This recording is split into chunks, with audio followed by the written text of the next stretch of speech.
Looking for an easy-to-use glue-on adhesive that truly goes the distance, from shoeing to major repair?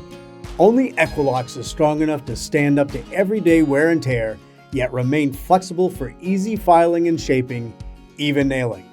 To handle all your repair jobs from patching quarter cracks to major hoof wall reconstruction. Equilux. Tough, flexible, easy to use. Because a horse is only as good as its foot.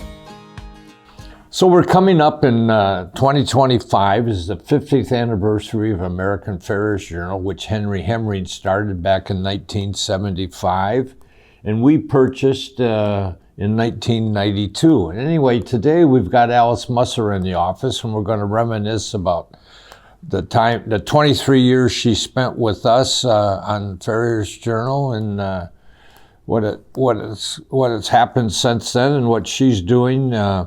And Alice, I remember when we bought this, we had bought it and we owned it about 10 days, and you and I went to Bluegrass, and I drove down because I was making a stop along the way, and I booked you on a 19-passenger flight, and that's the last flight I ever booked for you. So tell me about that experience.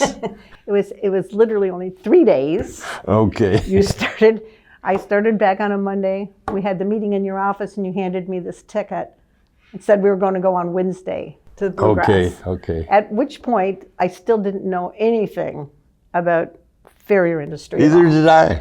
But whatever. And so my husband, Mike, takes me to the airport. It is lightning and thundering. They told me I was getting ready for this little size of this table here.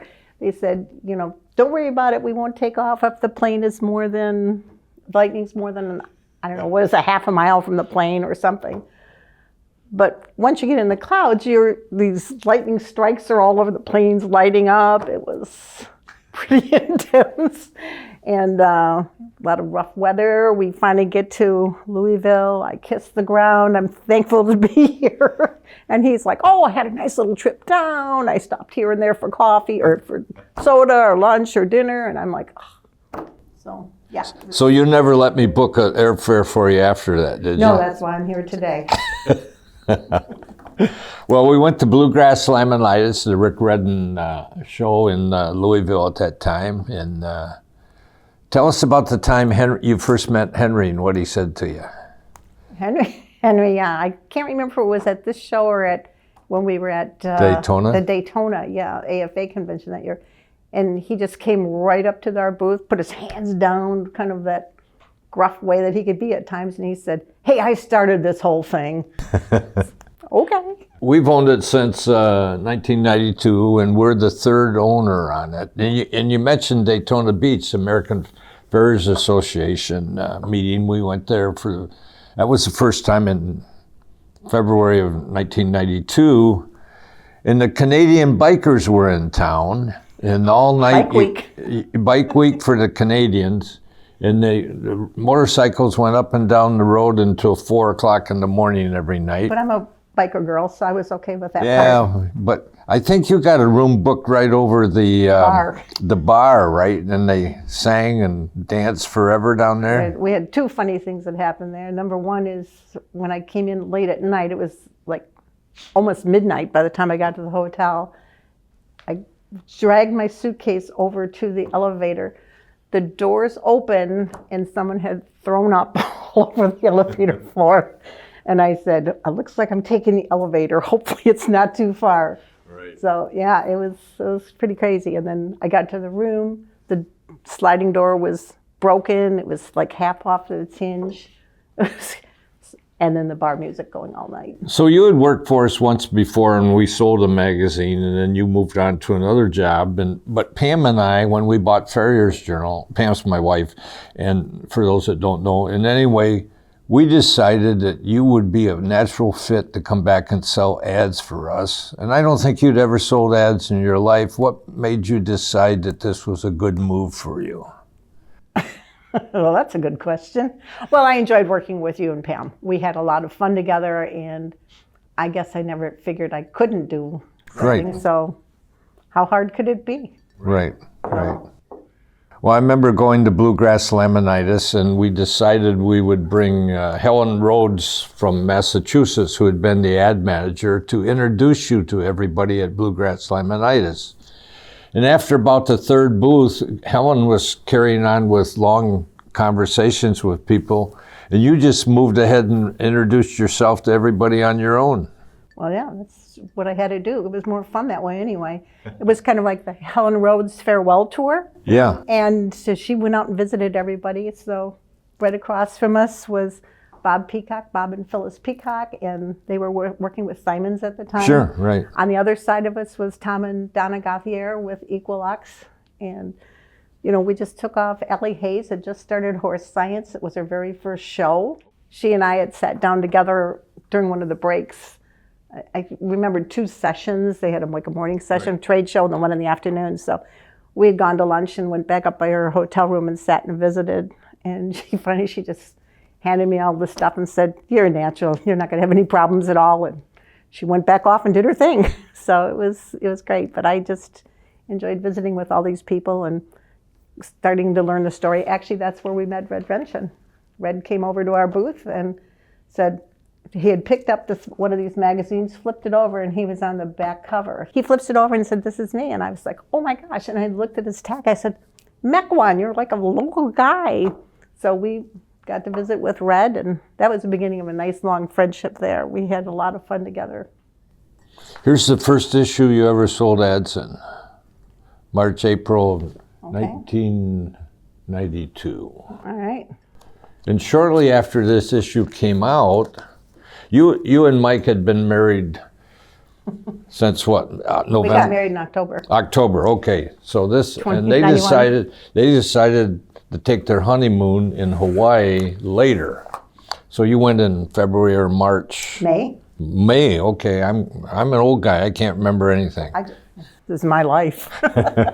So anyway, you went to Hawaii on your honeymoon. You actually took your mother-in-law and with her boyfriend. And her boyfriend with you. But what I thought was great about you going to Hawaii is you decided you were going to learn about the Farrier industry, and you made a number of visits with Ted Shanks and some other people. Yeah, that's very true. When the other part you forgot a little bit about that one is when you're going on your honeymoon, what should you do? You should send people postcards. So Frank ran an entire list of everybody in the November directory. Like I think I had over 1,000 names or something. I brought a stack of I bought postcards there, brought stamps, and I mailed over 1,000 postcards to advertisers and potential advertisers on my honeymoon. It was great. We had a great time. Yeah, so then we spent one day in Oahu visiting with a fellow by the name of Daniel, and I can't remember his last name. Yeah, I know who you mean. I can't remember his last name. Nice person. He worked as a part-time as a farrier, and I think he was full-time at Delta Airlines, which was really cool. And actually, when Mike and I were leaving, he came running over to the airport where I was at and gave us a big box of pineapples to bring back home. Like I think there was like 6 in a case or something like that. And then we also took a day where we flew over to Kauai and spent the day with Ted Shanks. You were often running. How did the comment I was going to make about the Hawaii Farriers is that got to be going to the American Farriers Association meeting every year. You almost always went out to dinner with the Hawaiian guys that you had met back in '92, right? Oh yeah, we tried to make it a yearly thing. I think we did every year. We managed to take a break and go do that. One of the things that always impressed me about you in those days we were doing the American Farriers Association convention program. That and the nightly, what was that? That's the one we did at night. Oh, I'll talk about that in a minute. Yeah, we did a daily newspaper for them at the convention. But what always impressed me about you is we would get ads, or not we, you would get ads for the convention program. And then people who weren't going to exhibit, you would go to them and say, hey, you better keep your name in front of these people And for the first time ever, we sold ads to people who weren't exhibiting at AFA because you said, you may not be there, but you ought to keep your name in front of all these people. Yeah, it's part of our, I mean, obviously it works because the guys would take these home, at the time it was mostly guys, but they would take these magazines, the show program home with them, and then they would flip through it. And then we would get people call and ask, could we possibly get a copy of the convention program? So we learned to order extras of them because they would be needed for stuff. And I think the AFA office kept them as well. Yeah. So when people wanted a copy, they'd get them. And yeah, and for several years we did a daily newspaper kind of thing for AFA, which meant we stayed up to midnight or 2 o'clock in the morning putting it together so they'd have it the next morning. We would do the one half here in the office before we left. Yeah. And then on the back, we would have like the shoeing competition results and any other things that, just the daily news, so that people would have it for the next day. The whole front side, though, the schedule and everything was already predetermined, so that we could do. We just put an ad on that, and then about midnight when it was finished, we'd have to run off, I don't know, 400, 500 copies, and we'd have to find a local Kinko's or whatever was open at the time, print off the copies, and then we would run around to all the different places, the bars and wherever, and hand them out. People would sit up and wait for them, or they'd get them with their morning coffee. It was a lot of fun. Here's the 6-horse team we started with. Myself, Pam, my wife, Alice up here in the corner, Mike Gallenberger, who worked for us, and Sue Ramstack, who worked for us, who's now passed away. And we had our mascot in the office, this little horse. So that made up the 6-horse team. And that was a Clydesdale, which is one of my favorite breeds. How did it go getting into this industry and making friends? You got friends in this industry today that you talk to all the time. Maybe not all the time, but yes, I do.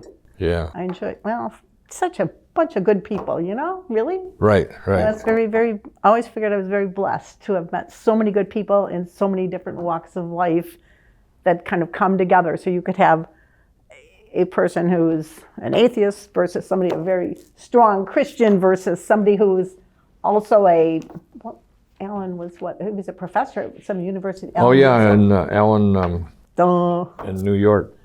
All these different fields and different ways of life, and they all would pull together in this really good group of people. I really enjoyed getting to meet them and talk to them. And so I remember what's at Bluegrass Laminitis, you asked, it was Lute, I think. You asked him if he'd read the latest issue or not, and he picks up the issue and goes to the briefings page. The other interesting thing we did at the very first Bluegrass, we shared a booth with the AFA guys, remember? Oh, that's right. And we had magazines on the counter, and I always like to, I'm learning, I'm standing there watching, and these guys would go through this, it could be like a stack like this, and they would paw through it and pull out the red cover. Almost every time the red cover would go. And I was trying to tell this to Frank, and he'd say, no, that's not right. I don't believe it. She was right. So we made a point of getting away from more of the bland covers because people wouldn't pick those up. They liked the brighter covers. So it was always a learning curve for us. Yeah, Alice for a long time campaigned that we should use red on every cover. Or at least put red in it. Yeah. What's the biggest challenge you had in this industry? You probably didn't have any. Yeah, I really don't know that I had a problem or anything to get along with. I think yes, probably one of the most funny, as it would turn out, interesting was I was talking to Steve Bloom from Grand Circuit. Right. And I don't care how many times I called that guy, he just didn't want anything to do with AFJ. So Frank and I were standing someplace at the end of a convention, and I said to him, you should think about this. Let us do a new product or something for you. And he goes, no, you just want me to advertise. I said, no, Steve, it's fine, really. Remember this? Yeah. Oh, he was just so irritated that we would be giving him something for free. So anyway, he ended up letting us publish something of his in the new product section. He called me up about, I don't know, a month after the issue went out, and he said, I'm getting all of these leads. I said, oh, it's working good. And he said, but doesn't make sense. I only get like 2 or 3 leads, but he has all this other stuff that he does. And I said, well, all I can tell you is what I can show you here. This is your results. So he said, well, I'll try one little ad. And he was a regular advertiser from then until, when I left, they were still running ads. Steve had already passed away at that point, but I think Jan was still doing it. So yeah, he was probably one of the toughest nuts, because he just couldn't believe it. It's interesting you bring him up. I think in '92 I went to the big event that they would have in New England, the New England Farriers. Oh yeah, and I talked to Steve, and he said, well, we're advertising in one of your competitors' magazines that goes to 18,000 people. And, and I knew that wasn't true, but I didn't say anything to him. But, and then you got him to come around. The thing is, you never want to badmouth the competition. It's sort of like even a farrier would say. You can't go into a barn and badmouth another farrier. It's not going to do any good. You got to just say, well, you might want to try this. Let me, if you want me to try this, I will do this, or whatever it was. But you don't badmouth the other guy, because it always comes back to get you.